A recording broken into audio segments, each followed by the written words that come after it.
இனிய தமிழ் நெஞ்சங்களே, இதயம் கனிந்த நல்வணக்கம். 10 பேர் போர் செய்யறதுக்கு தயாராக இருக்கிறாங்க. ஆனால் ஒரு தலைவன் இல்லைன்னா அவங்க ஜெயிக்க முடியுமா? பாருங்கள், 10,000 பேர் படையில் இருந்தால் கூட ஒரு தலைவனை பொறுத்து தான் வெற்றி தோல்வி இருக்குது. நம்புவீங்களா? நெப்போலியன் என்ன பண்ணுவாராம், தன்னுடைய படையை பார்த்து இங்கே எவ்வளோ பேர் இருக்கிறாங்க எண்ணுங்க அப்படின்பாராம். எண்ணிட்டு யாராவது ஒருத்தர் 1000 அப்படின்னு சொன்னால் என்ன சேர்த்தியான்னு கேட்பாராம். ஆமாங்க, உங்களையும் சேர்த்தோன். நீங்கள் 1000ன்னு சொன்னால் என்னை 1ன்னு சொல்லக்கூடாது, 1000ன்னு சொல்லணும் பாராம். நீங்கள் 1000 பேரும் சமம், நான் ஒரு ஆள் 1000 பேருக்கு சமம் அப்படின்னு. அது கர்வம் இல்லை. ஒரு தலைவன் என்பவன் அந்த முழு படைக்கும் நிகரான ஒரு பெரிய தலைவன். சரியான ஒரு தலைவன் அமையலைன்னா வெற்றி பெற முடியுமா? முடியாது. ஒரு ராஜா சாக போகிற போது பிள்ளையை கூப்பிட்டு 2 நாணயத்தை கொடுத்தார். அந்த நாணயத்தில் பார்த்தா 2 பக்கமுமே பூ இருந்தது, அதே மாதிரி இன்னொரு நாணயத்தில் 2 பக்கமுமே தலை இருந்தது. இது என்னப்பா அப்படின்னா, நம்ம படை வீரர்கள்லாம் ரொம்ப கெட்டிக்காரங்கடா, ஆனால் சண்டை போடுறதுக்கு முன்னாடி சாமி உத்தரவு கேட்கலாம் அப்படின்பா. நான் அதுக்காகவே ஒரு காய் வச்சுருக்கிறேன். தலை விழுந்தா சண்டை அப்படின்னா இந்த தலை இருக்கிற காயை எடுத்து சுண்டுவேன், 2 பக்கமுமே தலை விழும். அது மாதிரி பூ இருந்தால் சண்டை இல்லை அப்படின்னு முடிவாச்சுன்னா நான் பூ இருக்கிற காயை எடுத்து சுண்டுவேன். அப்போ என்ன ஆகும்? கண்டிப்பாக சண்டை இல்லாமல் போகும். எனக்கு என்ன வேணுமோ அதை நான் என் வீரர்களை செய்ய வைப்பேன்னாராம். அப்போ ஒரு தலைவன் புத்திசாலியாக இருந்தால் ஒரு மிகப்பெரிய படையையே வேலை வாங்க முடியும்.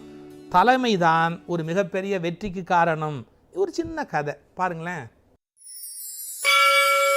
நீலை மக்கள் சால உடைத்தேனும் தானே தலை மக்கள் இல்வழியில்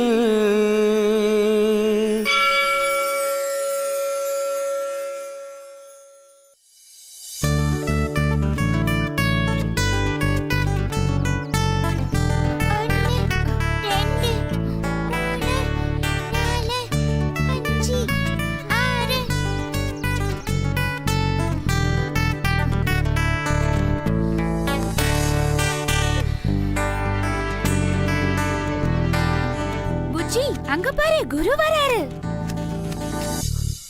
வணக்கம் குருவே. வணக்கம் குருவே. வணக்கம் குருவே. வணக்கம் வணக்கம். எல்லாரும் பயிற்சிக்கு தயாராயிட்டீங்களா? தயார் குருவே. ஜெர்ரி, நீ இங்க தான் இருக்கியா? ஆமாம் குருவே. என்ன செய்யணும் சொல்லுங்க. சொல்லுங்க குருவே. நாம இன்னைக்கு ரொம்ப கடினமான பயிற்சி எல்லாம் செய்ய போறோம். இந்த பயிற்சி எல்லாம் செய்ய முதல்ல நாம மனசை எந்த சிந்தனையும் இல்லாம ஒருநிலைப்படுத்தணும். ஒருநிலைனா என்ன குருவே? ஜெர்ரி, உனக்கு தெரியலையா? ஆமா குருவே. ஒரு நிலைனா என்ன குருவே? ஒரு நிலைனா நாம செய்யற வேலையில முழுமையான கவனம் செலுத்துறது தான். இப்ப புரிஞ்சுதா உங்களுக்கு? புரிஞ்சது குருவே. சரி சரி, அமைதி. இப்ப நான் பயிற்சிக்கு சில விஷயங்களை தயார்படுத்த போறேன். அது வரைக்கும் நீங்க அமைதியா இருக்கணும்.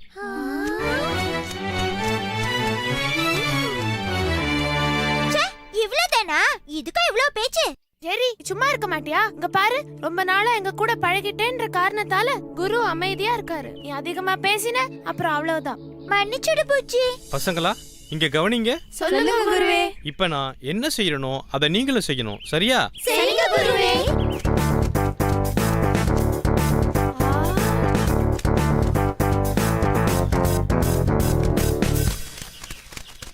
இப்ப பாத்தீங்க இல்லையா? இதே மாதிரி தான் நீங்களும் செய்யணும். என்னால முடியாது. முதல்ல யார் செய்ய போறா? நான் தயார் குருவே. நல்லது புஜ்ஜி, உன்னை பாராட்டுறேன். நீ கவனமா செய்யணும். சரிங்க குருவே.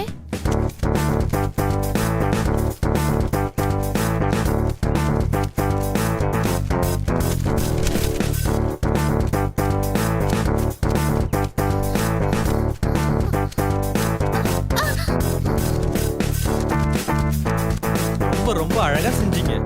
சில பேர் பயிற்சியில பதட்டமா இருந்தீங்க, இருந்தாலும் நல்லபடியா முடிச்சீங்க. என்னுடைய பாராட்டுகள்.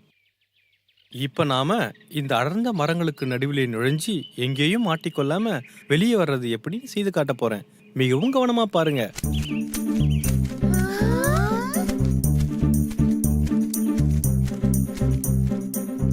என்னாச்சு? இன்னும் குருவை காணுமே. சரி வாங்க, சரி, எல்லாரும் போய் பாப்போம்.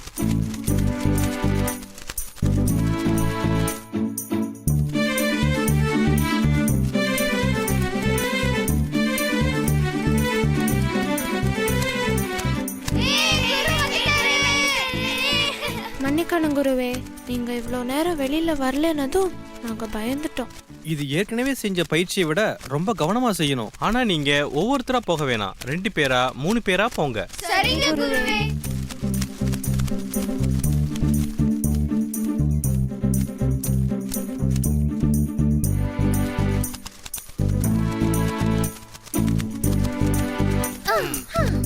உங்களை போல மாணவர்கள் கிடைக்க நான் கொடுத்து வச்சிருக்கணும். இல்ல குருவே, நாங்க தான் உங்களை மாதிரி குரு கிடைக்க கொடுத்து வச்சிருக்கணும். நீங்க எல்லாம் கொஞ்சம் ஓய்வெடுங்க, அதுக்கப்புறம் பயிற்சியை துவங்கலாம்.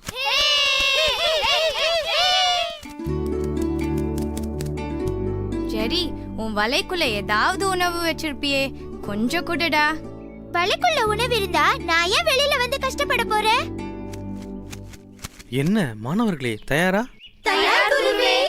இப்போ உங்களை எல்லாம் 5 பேரா தனித்தனி குழுவா பிரிக்க போறேன். புஜ்ஜி, எல்லோரையும் தனித்தனி குழுவா நிற்கவை. மிக்கி இங்க வா. 1 2 3 4 5 நீங்க ஒரு குழு. டிக்கி இங்க வா. 1 2 3 4 5 நீங்க ஒரு குழு. சரியா? என்ன புஜ்ஜி, தயாரா? தயார் குருவே. இப்ப நீங்க நான் சொல்றத நல்லா கவனிக்கணும். குழுக்களா இருக்கிற நீங்க இந்த மரக்கிளைகள்ல கூடு கட்டணும். எந்த குழு சீக்கிரமாகவும் அழகாகவும் கூடு கட்டுதோ அந்த குழு தான் வெற்றி பெற்றதாக அர்த்தம். என்னால முடியல.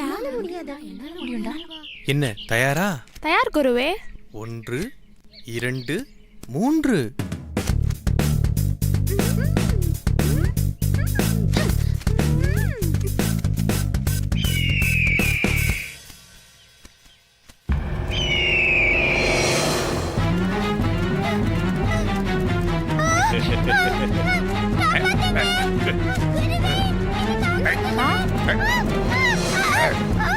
மாணவ மாணவிகளா, நான் சொல்றத கொஞ்சம் கவனமா கேளுங்க. நீங்க ஆகாய விமானத்தை பார்த்திருப்பீங்க. அது போல நாம எல்லாம் ஒண்ணு சேர்ந்து அந்த கழுகை தாக்கினா அந்த கழுகு பயந்து ஓடிடும். நாம ஜெரிய காப்பாத்திடலாம். என்ன, சரியா? வாங்க சேர்ந்து தாக்குவோம்.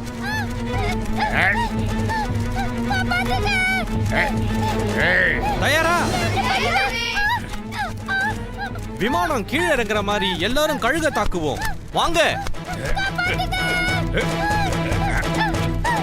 விடாதீங்க விடாதீங்க, தாக்குங்க. அப்படிதான்.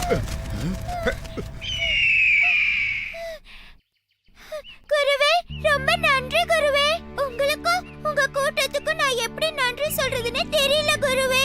என்ன ஜெரி, நாங்க உன் நண்பர்கள், உன்னை எப்படி ஆபத்துல விடுவோம்? ஜெரி, கூட பெரியவங்க இல்லாம இப்படி தனியா வரக்கூடாது. என்ன?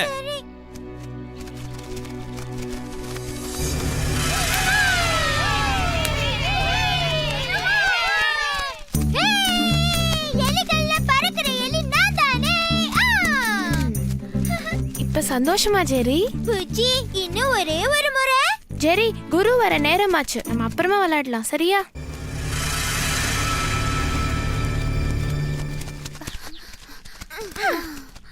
என்ன புச்சி, எங்களுக்கு முன்னாடியே வந்துட்டியா? ஆமா, என்ன இன்னும் குருவை காணோம்? தெரியலையே. எல்லாரும் மேல வாங்க, குரு வந்துட்டாரு. எனக்கு முன்னாடியே எல்லாரும் தயாராயிட்ட மாதிரி தெரியுதே. இன்னைக்கு என்ன வகுப்பு குருவே? என் பின்னாலேயே பறந்து வாங்க. இன்னைக்கு உங்களுக்கு ஒரு வித்தியாசமான அனுபவம் ஏற்பட போகுது.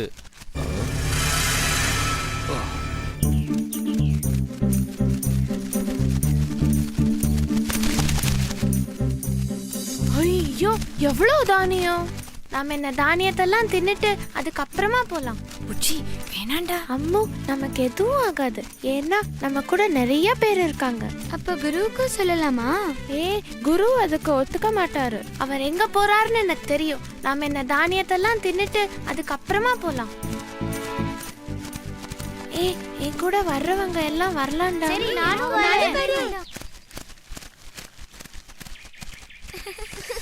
இவ்வளவு தானியத்தை பத்தி எவ்வளவு நாள் ஆச்சு? இன்னைக்கு நல்ல வேட்டைதான். இவ்வளவு நல்ல உணவை தவற விட பாத்தீங்களே. ஆமா ஆமா புஜ்ஜி. அம்மோ, இன்னும் சில பேரை காணுமே.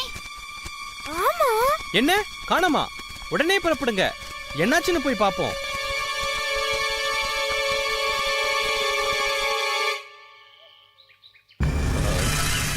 உடனே போயிட்டா அதுங்க பறக்க வாய்ப்பு இருக்கு. கொஞ்ச நேரம் பொறுத்திருந்து போவோம். சரி வாங்க வாங்க சீக்கிரம் போவோம். வாங்கப்பா. கால் காலிடுச்சு. பாருங்க வேண்டாம் வரா. பறக்க முடியல. குருவே குருவே நாங்க இங்க இருக்கோம் பாருங்க. குருவே இது புச்சியோட குரல் மாதிரி இல்ல இருக்கு. வலையில மாட்டிட்டு இருக்காங்க. ஐயோ ஐயோ அங்க பாருங்க வேணும் வரா. ஐயோ வாங்க காப்பாத்திடலாம். குருவே வராதீங்க. இங்க வராதீங்க குருவே வராதீங்க. பயப்படாத புஜ்ஜி, நாங்க இருக்கோம். உங்களை எப்படியாவது காப்பாத்திடுறோம். என்ன நம்புறீங்களா? என்ன குருவே இப்படி கேட்டுட்டீங்க? இன்னைக்கு எல்லாத்தையும் வராதீங்க குருவே. குருவே நாங்க தான் மாட்டிக்கிட்டோம். நீங்களாவது போயிடுங்க போயிடுங்க குருவே போயிடுங்க. பயப்படாதீங்க, நான் இருக்கேன். கடவுளே, இன்னைக்கு யார் முகத்துல முழிச்சனே தெரியலையே.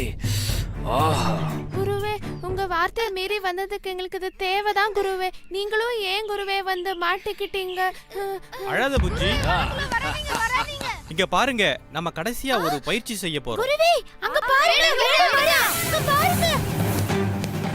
நாம ஒட்டுமொத்தமா நம்ம பலம் முழுவதையும் பயன்படுத்தி இந்த வலையோட பறக்க போறோம். மனசை ஒருநிலைப்படுத்துங்க. தயாரா? 1 2 3. இதை விட பெரிய விஷயங்கள்லாம் செஞ்சிருக்கீங்க. உங்களால முடியும். உங்களால பறக்க முடியும். பறங்க. வேகமா பறங்க. வேகமா பறங்க. இன்னும் கொஞ்ச தூரம் தான்.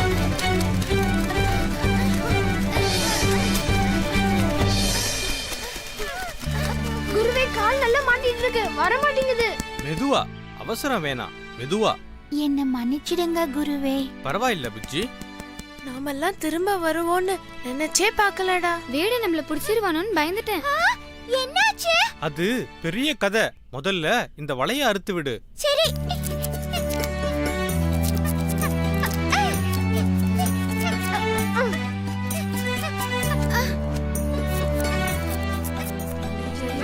நன்றி ஜெரி.